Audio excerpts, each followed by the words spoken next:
Hello everyone, मैं हूं दे परमार। आप देख रहे हैं मेरा यूट्यूब चैनल टीचिंग आइडियाज़। आज मैं मैट्रिक क्लास की बायोलॉजी का जो हमारा सेकंड चैप्टर चल रहा है होम्योस्टेसिस, उसके लास्ट टॉपिक के साथ हाजिर हुआ हूं और वो टॉपिक है डिसऑर्डर्स ऑफ किडनीज। तो हम इस लेक्चर के अंदर देखेंगे कि किडनी के कौन से डिसऑर्डर्स हैं और उन वो डिसऑर्डर जो है वो कैसे डेवलप होते हैं और उन डिसऑर्डर का जो है वो ट्रीटमेंट क्या है या उनका जो है वो इलाज क्या है। इस लेक्चर में आगे बढ़ने से पहले अगर आप मेरे चैनल पे न्यू हैं तो आप इस चैनल को सब्सक्राइब करें, वीडियो को लाइक करें और प्यारा सा कमेंट करें। तो अब हम बढ़ते हैं हमारे वीडियो की तरफ।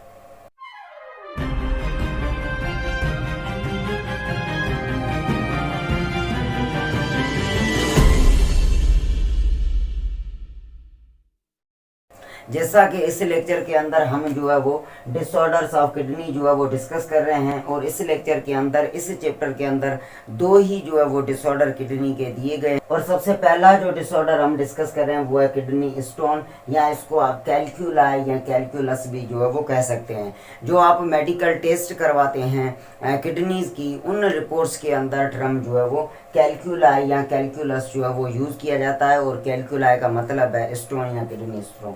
सबसे पहले इस टॉपिक से वाबस्ता या इस डिसऑर्डर से वाबस्ता सबसे पहली पॉइंट ये है, it is a solid mass that forms from the crystal of calcium oxalate और कैल्शियम कार्बोनेट। सबसे पहले किडनी स्टोन जो है वो है क्या और किन चीज़ों की जो है वो बनी हुई है। तो यहाँ पे ये कहा गया है कि किडनी स्टोन जो है वो एक सॉलिड मास है और ये सॉलिड मास जो है ये क्रिस्टल हैं तकरीबन कैल्शियम ऑक्सीलेट के या कैल्शियम कार्बोनेट के, जो फिल्ट्रेट से जो है वो किडनी के अंदर जुदा होके वो किडनी के वॉल के अंदर जो है वो डिपॉजिट हो जाते हैं और वहाँ पे डिपॉजिट होने के बाद वो जो है सॉलिड मास की शक्ल इख्तियार कर लेते हैं और उसको हम जो है वो किडनी स्टोन जो है वो कहते हैं। Sometime uric acid and cystine are also present in it. कभी कभी ऐसा होता है कि किडनी स्टोन के अंदर जो है वो यूरिक एसिड भी पाए जाते हैं और साइस्टाइन जो है वो भी पाया जाता है किडनी स्टोन के अंदर। उसके बाद सेकेंड पॉइंट ये है फॉर्मेशन ऑफ स्टोन। ये स्टोन जो है ये किडनी के अंदर कैसे बनती है। These molecules separate from urine. ये मॉलिक्यूल जो है चाहे कैल्शियम ऑक्सीलेट हो, कैल्शियम कार्बोनेट हो, यूरिक एसिड हो, साइस्टाइन हो, जो भी हो, ये मॉलिक्यूल जो है ये यूराइन से जो है वो सेपरेट हो जाते हैं, deposit in the form of stone. और ये किडनी के अंदर स्टोन की शक्ल में, सॉलिड मास की शक्ल में जो है वो डिपोजिट हो जाते हैं और उसको हम जो है वो किडनी स्टोन कहते हैं। और ये किडनी स्टोन जो है वो ऐसे डेवलप होती है जब हम कम पानी पीते हैं या कम पानी वाली ग़िज़ा जो है वो यूज़ करते हैं तो हमारे किडनी के अंदर जो फिल्ट्रेट बढ़ता है उसमें जो है पानी कम होने की वजह से वहाँ से जो है वो कंसंट्रेशन जो है वो डिसबैलेंस हो जाती है। तो यूरिक एसिड या ऐसी चीज़ें जो है वो नेफ्रॉन के जो पार्ट्स हैं वहाँ से निकल कर किडनी के इनर वॉल्स के अंदर डिपॉजिट हो जाती हैं और उनके डिपॉजिट होने से एक सॉलिड मास जो है वो शक्ल इख्तियार कर लेता है और उसको जो है वो किडनी स्टोन कहा जाता है। तो ये किडनी की फॉर्मेशन जो है वो किडनी के अंदर ऐसी जो है वो होती है। Sometime these stones are not solid. कभी कभी ऐसा भी होता है कि ये जो स्टोन्स हैं ये इतनी सॉलिड नहीं होती, ये इतनी सख्त नहीं होती, and may break into sand like crystals. और ये स्टोन जो हैं ये बिल्कुल सॉफ्ट होती हैं और ये सैंड लाइक क्रिस्टल में जो है वो कभी कभी टूट जाती हैं, which can pass out of the body with urine. और ये सैंड क्रिस्टल जो है ये ज़्यादा पानी पीने की वजह से ये हमारे यूराइन के साथ जो है वो बॉडी से बाहर निकल जाते हैं विदाउट काजिंग एनी पेन, बगैर कोई तकलीफ दी हुए या पेन जो है करवाए हुए ये सैंड की शक्ल लेके जो है हमारे उस यूराइन के साथ जो बॉडी से बाहर निकल जाती है। उसके बाद एक और पॉइंट ये है, the large stones damage the kidney tissue. Kidney की स्टोन जो है ये जब बड़ी होती हैं या सॉलिड हो जाती हैं तो ये हमारे किडनी के टिश्यूज को जो है वो डैमेज कर देती हैं, stick anywhere in the urinary tract. और हमारी यूरिनरी जो ट्यूब है या यूरिनरी जो ट्रैक्ट है हमारा किडनी से लेके यूरेथ्रा तक, उसमें कहीं भी ये जो है वो स्टक हो जाती है या फंस जाती है, and cause renal failure with pain. और इससे जो है वो रेनल फेल्यूर हो जाता है और बहुत सारा पेन होता है। रेनल फेल्यूर का मतलब है कि यूराइन का रिलीज होना बंद हो जाता है और उससे जो है वो बहुत पेन होता है और इससे और मसले जन्म ले लेते हैं। इसके बाद एक और पॉइंट ये है, small stone can be broken by लिथोस्ट्रोफ। जो छोटी किडनी की स्टोन्स होती हैं अगर वो ब्रेक नहीं हो क्रिस्टल के अंदर और पानी से जो है वो रिलीज नहीं हो रही, तो लिथोट्रिप्सी जो अल्ट्रासोनिक वेव्स जो हैं उनसे जो है इनको तोड़ा जाता है बगैर सर्जरी के। Large stones are remove by the process of renal surgery, और जब ये स्टोन्स बड़ी होती हैं तो किडनी या रेनल सर्जरी करके उनको वहाँ से जो है वो रिमूव करवाया जाता है, क्योंकि वो ना तो खुद ब खुद टूट रही हैं सैंड लाइक क्रिस्टल में, ना वो जो है वो लिथोट्रिप्सी से जो है वो टूट सकती हैं। तो उस हिसाब से उन किडनी को जो है वो सर्जरी करके वहाँ से जो है वो निकाला जाता है। इसके बाद एक पॉइंट ये है, the large intake of water can minimise the chances of formation of stone in the kidney. तकरीबन जो कहा गया कि 24 घंटों के अंदर अगर आप 10 से 12 गिलास पानी रेगुलर पी रहे हैं या ऐसी पानी वाली ग़िज़ाएँ यूज़ कर रहे हैं लाइक जूस या ऐसी टी वगैरह, तो आपके ब्लड के अंदर ब्लड की जो कंसंट्रेशन है जो है वो डिसेबल नहीं होगी, और ये चीज़ें जो है वो इस फिल्ट्रेट से निकल के किडनी के अंदर जो है वो डिपॉजिट नहीं होंगी।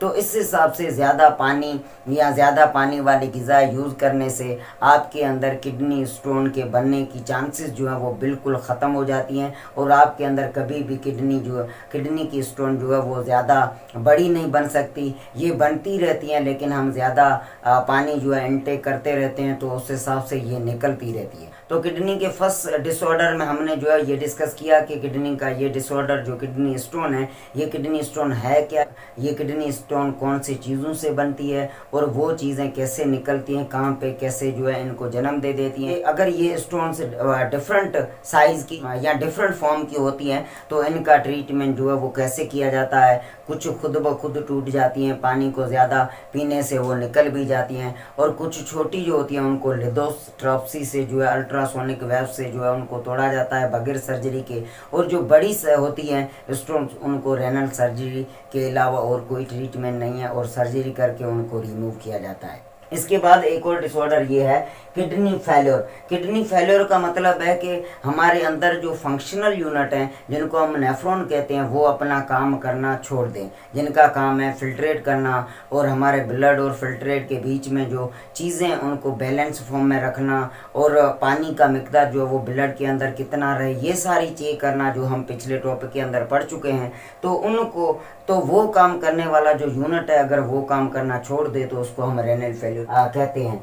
इसमें सबसे पहली पॉइंट ये है the nephrons of kidney stop working. जब नेफ्रॉन जो फंक्शनल यूनिट है किडनी के अगर वो काम करना छोड़ दें तो इसको जो है वो किडनी फेल्योर कहा जाता है। इसके बाद सेकंड पॉइंट ये है the disbalance of solutes and water in blood and kidneys. Blood और किडनी के अंदर जो सॉल्यूट्स एंड वाटर जो है अगर ये डिसबैलेंस हो जाए, अपनी नॉर्मल जो इसकी बैलेंस फॉर्म है वहाँ से ये हट जाए, it is allowed urea and other waste to accumulate in blood.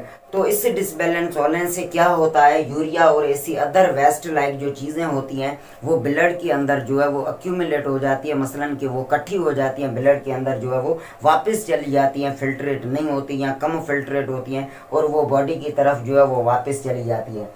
इसके बाद एक पॉइंट ये है the water is not regulated. और उस वक्त जब ये डिसबैलेंस हो जाता है किडनी या ब्लड के अंदर सॉल्यूट या वाटर का, तो उस वक्त पानी को जो है वो भी रेगुलेट नहीं किया जाता कि पानी कितना किडनी से बाहर निकले, कितना जो है वो ब्लड के अंदर रहे, कितना बॉडी की तरफ जो है वो वापस जाए। तो इस डिसबैलेंस के हवाले से cause death unless the patient is given treatment. अगर उस पेशेंट के अंदर ऐसा मसला क्रिएट हो चुका है कि वो किडनी के जो यूनिट्स हैं वो प्रॉपर फिल्ट्रेशन नहीं कर रहे, तो उस पेशेंट को जो है वो जल्द से जल्द जो है वो उसका ट्रीटमेंट दिया जाए, वरना उसकी जो है वो मौत भी हो सकती है। इस डिसऑर्डर से वाबस्ता जो फर्स्ट ट्रीटमेंट है उसको हम किडनी डायलिसिस कहते हैं। किडनी डायलिसिस का मतलब है कि किडनी जो है वो नेचुरली काम नहीं कर रही और किडनी का काम हम जो है वो बॉडी से बाहर एक मशीन से करवाएं, और मशीन जो है वो हमारे बॉडी का जो है ब्लड फिल्ट्रेट करे, और जो फिल्ट्रेट है उसको हमारे ब्लड से जो है वो बाहर निकाले